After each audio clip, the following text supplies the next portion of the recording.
오늘도 하나님의 말씀 앞에 나오신 성도님들 주님의 이름으로 환영하고 축복합니다. 오늘도 우리에게 이 하루를 살아낼 말씀, 또 우리의 인생 가운데 잘못된 방향으로 가고 있는 우리 모습들이 있다면 돌이키게 하시는 말씀을 우리에게 주실 때 우리 마음 가운데 새기고 또 승리를 하나님께서 주시는 그 승리를 함께 누리시는 성도님들 되시기를 소망합니다. 우리의 어떻게 보면 또 인간적으로 보면 교만하고 어리석은 고집을 꺾으시는 그 주님의 진리를 우리 따라서 살아가는 오늘 하루 되시기를 소망합니다. 오늘 본문은 14장 43절부터의 말씀입니다. 오늘 본문 시작부터 사울은 요나단에게 추궁하기 시작하는 것 같습니다. 그렇게 사울이 추궁하는 이유, 요나단을 추궁하는 이유는 37절에서 사울이 하나님께 블레셋 추격에 대하여서 여쭈었지만 하나님께서 대답하시지 않는 그 까닭에 그 원인이 누군가의 죄 지음에 있을 것이다 라고 생각하였고 제비뽑기를 한 결과 자신의 아들 요나단이 나왔기 때문입니다. 그래서 사울이 오늘 43절에 요나단에게 이렇게 말합니다. 내가 행한 것을 내게 말하라 이렇게 말하니 블레셋의 선제 공격을 하여서 큰 공을 세운 그 요나단이 사울에게 대답하는데 사울은 지금 이 요나단에게 추궁하며 나무랄 때 지금 자신이 직접 말하여 세운 자신의 명예와 관련된 그 대의 명분만을 내세우는 맹세를 지금 지키기 위하여서 요나단을 대역 죄인 취급하면서 요나단의 자백을 받아내려고 하는 이 사울의 모습을 보게 되는 것입니다. 그런데 이 오늘 말씀 이전 13장부터 14장까지 통틀어서 우리가 보게 될 때에 요나단이 행한 것을 말하라 라고 그렇게 사울이 말한 그 모습으로 요나단이 행한 것을 생각해 보면 크게 두 가지를 요나단이 행한 것을 우리가 알 수 있습니다. 먼저는 본문 45절에서 이스라엘 백성들이 요나단을 구해줬을 때 말했던 것처럼 요나단은 첫 번째로 이스라엘의 큰 구원을 이룬 것, 이것이 바로 요나단이 행한 첫 번째 일이 될 것이고, 둘째로는 14장 27절에 보았던 말씀처럼 지팡이 끝으로 꿀을 찍어 먹어서 기력을 회복한 것, 그것이 바로 요나단이 행동한 두 번째 행동일 것입니다.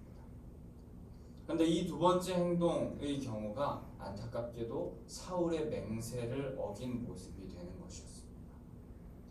그런데 맹세를 어겼다는 측면에서 보면은 요나단을 추궁하는 게 맞겠지만 13장과 14장에서 각 인물들이 하나님 앞에 어떤 모습으로 행하였는지 또 어떤 중심으로 그 행동을 행하였는지 우리가 살펴보게 된다면 지금 사울이 요나단을 추궁하는 것이 조금 뭔가 잘못되었다라는 것을 우리가 생각해 볼 수 있게 됩니다.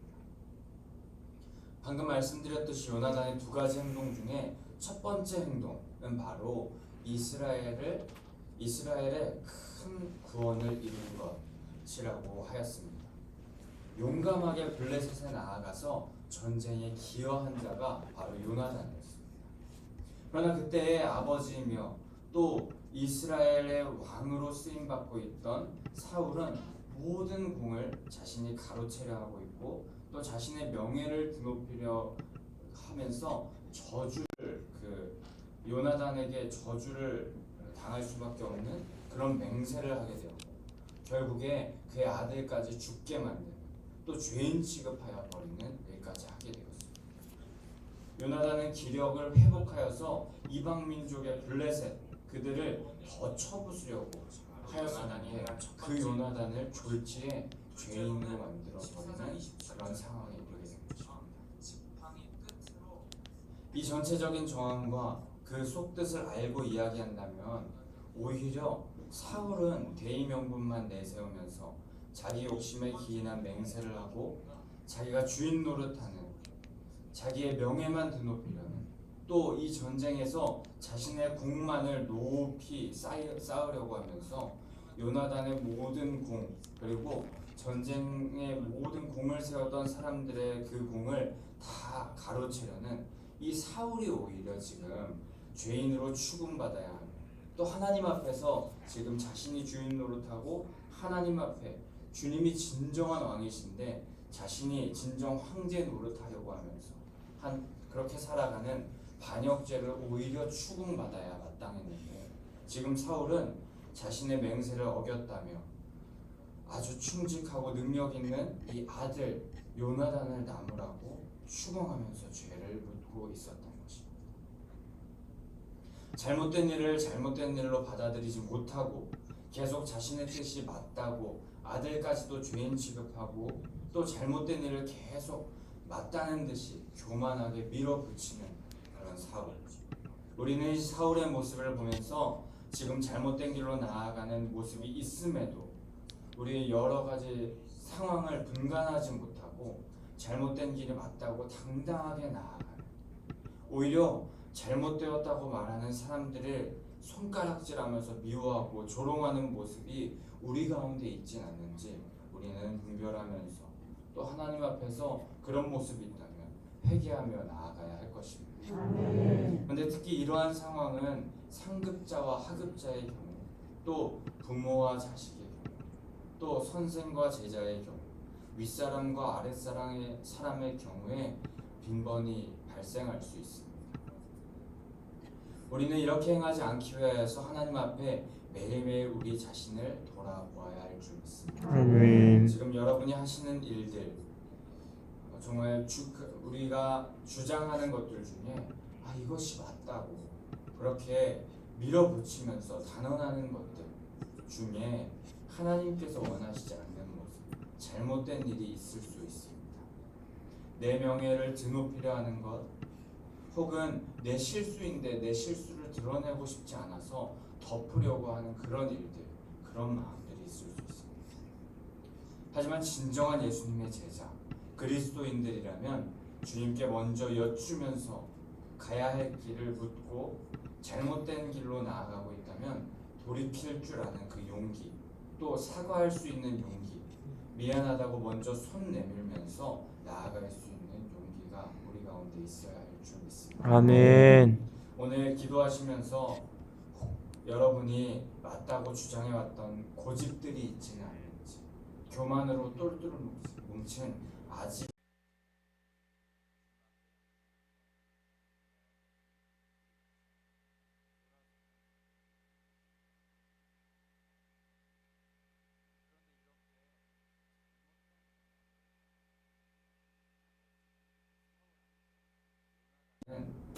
자신이 그렇게 큰 잘못을 한 것도 아닌데 내가 죽을 수밖에 없나이다 라고 그렇게 고백하는 모습을 보게 됩니다. 자신이 아버지의 명령을 어긴 것에 대하여서 이실직고하고 또 그 결과 임하는 벌, 죽음이라도 자신은 다에게 받겠다 라고 하는 고백이었던 것입니다. 왕의 권위를 인정하고 복종하면서 고백하며 나아가는 모습을 보인 것입니다. 하나님께서 허락하신 그 권위에 대해서 분명히 복종하는 모습을 이 요나단이 보이고 있으며, 또 우리들은 이 모습을 볼 때 우리가 해야 할 일, 그것은 권위를 꺾고 권위를 무시하면서 나아가는 것이 아니라, 또 갈등을 일으키고 쿠데타를 일으키면서 나아가는 것이 우리가 해야 할 일이 아니라, 하나님께서 세우신 권위라면 그 권위 앞에 순종하면서 또 그 권위자가 잘못된 길로 나아가는 모습을 우리가 보게 된다면 우리는 그것을 꺾으려고 하는 것이 아니라 하나님께서 인도하시는 길로 바로 나아갈 수 있도록 중보하는 것이 우리가 해야 하는 일인 줄 믿습니다. 하지만 결국 오늘 사울은 결심한 듯합니다. 44절에 아들 요나단에게 내 아들 요나단아 이렇게 지금까지는 말했었는데 그렇게 말하지 않고 요나단아 하면서 거리를 두는 듯하게 말하고 있고, 또 여호와 앞에 한 맹세이기 때문에 지켜야 한다고 말하면서 요나단을 죽일 것 같은 그런 결심을 한 듯 말하고 있습니다. 하지만 이것은 사울의 경솔한 맹세와 결심이었고, 그로 말미암아서 아들이 공경에 처하는 상황에 이릅니다. 하지만 결국 45절에 이스라엘 백성들의 중재로 말미암아서 요나단이 죽음을 피하기는 하였으나 지금 이 상황은 분명히 큰 사건이었고 또 큰 혼란이 일어나는 것이 분명하였습니다. 여기서 우리에게 주시는 주님의 교훈, 이것은 맹세라는 것, 맹세한다는 것, 그리고 우리가 맹세하는 것에 대해서는 결코 경솔히 행하여서는 안 된다는 것입니다. 특히나 하나님의 이름을 걸고 하는 맹세는 더더욱 그렇습니다. 결국에 하나님과 동역했다는 요나단은 백성들로 말미암아서 살게 되지만 결국 사울은 자신이 말한 저주의 맹세로 말미암아서 그 죽음이 자신에게 돌아가게 되는 비극을 맞이하게 됩니다.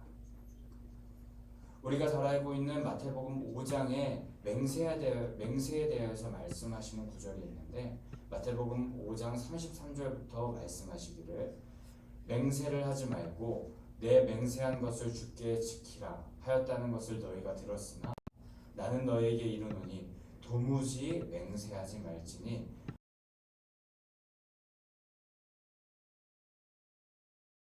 하십니다.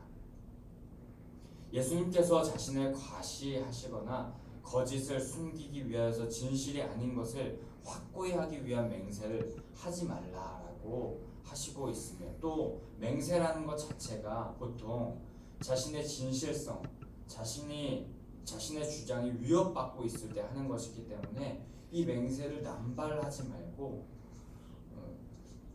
남발하는 것은 옳지 않고 또 이 맹세 없이도 사람들에게 신뢰받을 만한 행동을 하면서 살아가라 하시는 것, 그것이 바로 마태복음 5장 33절부터의 말씀 중에 예수님께서 하신 말씀의 의미입니다.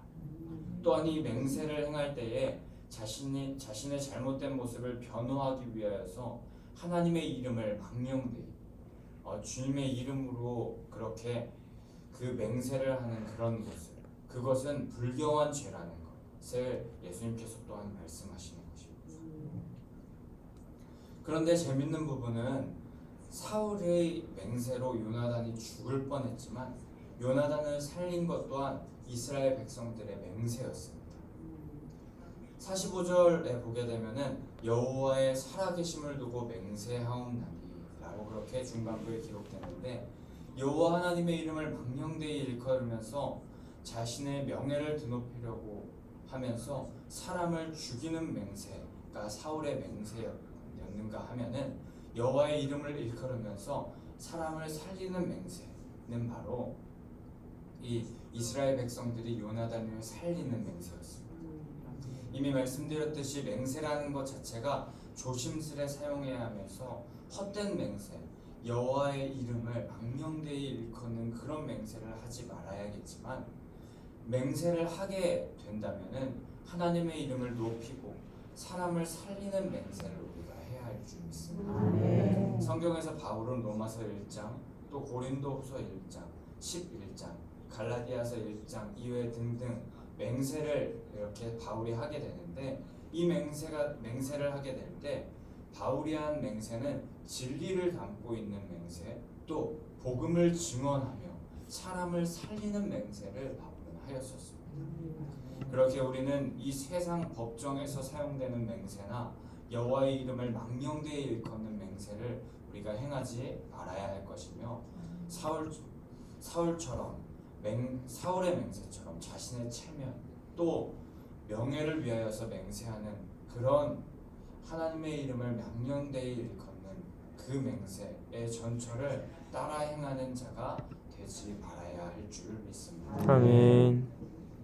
결국에 대의 명분만을 따지고 자기의 명예와 욕심을 따르던 사울은 결국 46절에 블레셋 사람들을 추격하기를 그칠 때에도 46절에 이 블레셋 사람들 추격하기를 그치고 자기 있는 곳으로 돌아가니라 하는 그 말씀 가운데서 이 블레셋 추격하기를 그칠 때에도 이 그치는 것 또한 하나님께 여쭈면서 나아갔어야 했지만 하나님께 여쭙지 않는 모습을 보이는 사울의 모습을 보게 됩니다. 그런데 또 이후에 말씀을 보게 되면서 특이한 부분을 보게 되는 것은 47절부터 52절까지의 말씀에 사울의 재위 기간 동안 중에 그가 쌓았던 업적 또 그의 가족들이 소개되는데, 특히 그가 쌓았던 업적을 소개하게 될 때에 향하는 곳마다 이겼고 사울이 이스라엘을 이방의 손에서 건져냈다, 이런 업적을 기록하는 모습을 우리가 보게 됩니다. 바로 사울의 아주 큰 과오를 담고 있는 말씀을 우리가 보았었는데, 곧바로 그 이어서 47절부터는 사울이 잘한 업적을 소개하는 그런 모습이 계속 이어서 나타나게 되는데, 저로서는 이 말씀이 이렇게 계속 이어져서 드러나는, 기록되는 이 본문이 잘 이해되지 않았었습니다. 그런데 이렇게 46절에 이어서 47절부터 사울이 향하는 곳마다 이겼고 또 이스라엘을 건져냈다라는 그런 말씀을 우리에게 하나님께서 허락하시는 것, 이 본문으로 우리에게 하나님께서 말씀하시고자 하시는 것은 하나님께서 어떤 분이신지를 우리에게 말씀하고 계시는 줄 믿습니다. 하나님께서는 이렇게 연약하고 부족한 사울, 실수가 많고 미련한 존재인 사울이지만 그런 사울을 버리지 않고 붙잡아 주시는 분이 하나님이시라는 것입니다. 이사야 53장 6절에 보면 이런 말씀이 있습니다. 우리는 다 양 같아서 그릇 행하여 각기 제 길로 갔거늘 여호와께서는 우리 모두의 죄악을 그에게 담당시키셨도다. 아멘. 우리는 다 각기 제 길로 가는 미련하고 약하며 연약하며 무지하고 교만한 존재들이었습니다. 그런데 이런 우리를 다시 붙잡아 주시고 승리하고 이기게 하시는 분, 그분이 바로 하나님이신 것입니다. 넘어지고 쓰러지고 우리는 계속 쓰러질 수밖에 없는 존재이지만 다시 주님을 의지하여서 주님 손잡고 나아가기를 원한다면 주님께서는 그 얼굴을 우리에게 향하여 드사 손을 잡아주시고 평강을 주시기를 원하시는 분, 그분이 바로 하나님이신 것입니다. 아멘. 그 하나님이 계시기에 오늘도 여전히 우리에게 소망이 있는 줄 믿습니다. 아멘. 마지막으로 한 가지만 더 살펴보고 말씀을 마칠까 합니다. 52절 말씀인데, 사울이 사는 날 동안에 블레셋 사람과 큰 싸움이 있었으므로 사울이 힘센 사람이나 용감한 사람을 보면 그들을 불러 모았더라 라고 말씀하시면서 오늘 말씀 본문이 마무리됩니다. 근데 이 52절 말씀을 한마디로 요약하자면은 이런 말씀입니다. 사울이 사는 날 동안에 블레셋 사람들과 큰 싸움이 있었는데 그럴 때마다 사울은 이스라엘 정규군들을 잘 모았고 어느 정도 기틀을 잡아갔다라고 그런 의미로 이해하시면 되는 본문이 이 52절의 본문입니다. 이스라엘이 블레셋과 초반에 싸울 때는 무기도 부족하였고 전투 훈련도 부족하였고 그래서 농부나 목자들로 이루어진 잘 편성되지 못한 그런 이스라엘 군대였지만 점점 이스라엘 군대가 조직화되어 가고 있다라는 것을 나타내는 말씀이 이 52절 말씀인 것입니다.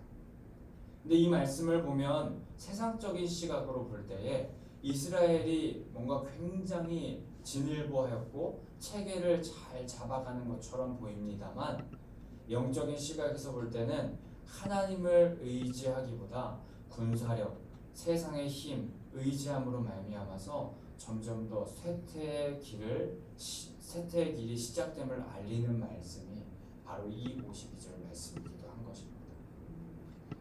우리 사무엘상 14장 6절 요나단이 했던 말씀인데 한번 사무엘상 14장 6절을 한번 찾아서 함께 읽어보았으면 좋겠습니다.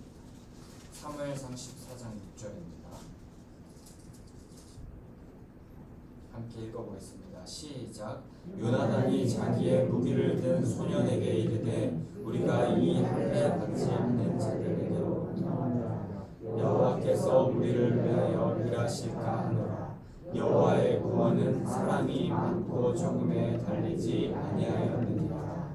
아멘. 여호와의 구원은 사람이 많고 적음에 달리지 아니하였느니라 라고 요나단이 고백합니다. 이런 귀한 요나단의 신앙 고백이 있었는데, 이런 고백과는 반대로 52절에는 이스라엘의 사람이 많고 적음으로, 많고 적음, 그 양으로, 그 정규군으로, 군대에 많고 적음으로, 그것이 구원의 이유라고 생각하는 방향으로 이스라엘의 생각들이 점점 바뀌어가고 있다라는 것입니다. 성도님들, 우리 인생을 사는 동안에 혹시 힘센 사람, 용감한 사람, 또 그들을 불러 모으는 인생, 정규군을 잘 편성하는 인생, 그것이 성공한 인생이라고 생각하십니까? 세상의 지식을 쌓고 또 유력한 사람들과 좋은 관계를 맺고 좋은 학벌을 가지고 많은 돈과 물질을 얻는 것, 그것이 바로 성공한 인생이라고 생각하십니까? 여호와의 구원은 돈과 물질, 유력한 사람, 지식, 명예가 많고 적음에 달려있지 않음을 기억하시기 바랍니다. 오늘 이 52절 말씀은 결코 이스라엘 백성들이 흥하였다라고 말하는 것이 아닙니다. 이 52절 말씀은 힘센 사람이나 용감한 사람을 불러 모으면서 정규군이 잘 편성되고 있는 모습을 보였지만, 영적으로는 쇠퇴하는 길이 시작됨을 밝히는 말씀 본문입니다. 우리가 이 말씀이 그런 말씀임을 기억하며, 여기 모인 성도님들은 우리가 영적으로 흥하는 길로 나아가려면 어떻게 나아가야 할지를 다시 한번 이 말씀으로 생각하시면서 우리의 방향이 어떤 방향으로 나아가야 하는지, 만약에 잘못된 방향으로 나아가고 있다면 그 방향을 점검하여서 올바른 길로 나아가는 성도님들 되시길 축복합니다. 아멘. 그렇게 올바른 길, 여호와의 구원이 사람이 많고 적음에 달려있지 않다라는 고백하는 길, 그 길로 나아가는 성도님들은 오늘 새벽에 그렇게 살아가기를 원한다고 하시면서 성령님께 간구하신다면, 성령님께서는 우리에게 충만하게 임재하셔서 올바른 길, 바른 길 허락하여 주시고, 이 세상에 알 수도 줄 수도 없는 승리와 평안을 허락하여 주실 줄 믿습니다. 오늘도 말씀 속에 거하시는 하나님의 뜻을 헤아려서 그 뜻대로 기도하고 그 뜻대로 살아내시기를 결단하시는 성도님들 되시기를 간절히 소망하고 축복합니다. 우리 그럼 이 시간에 함께 456장 찬송하신 후에 기도하며 나아가시겠습니다. 456장 함께 찬송하신 후에 기도하실 때, 우리 요나단의 고백처럼 여호와의 구원은 사람의 많고 적음에 달리지 아니하였습니다. 그렇게 고백하면서 하나님만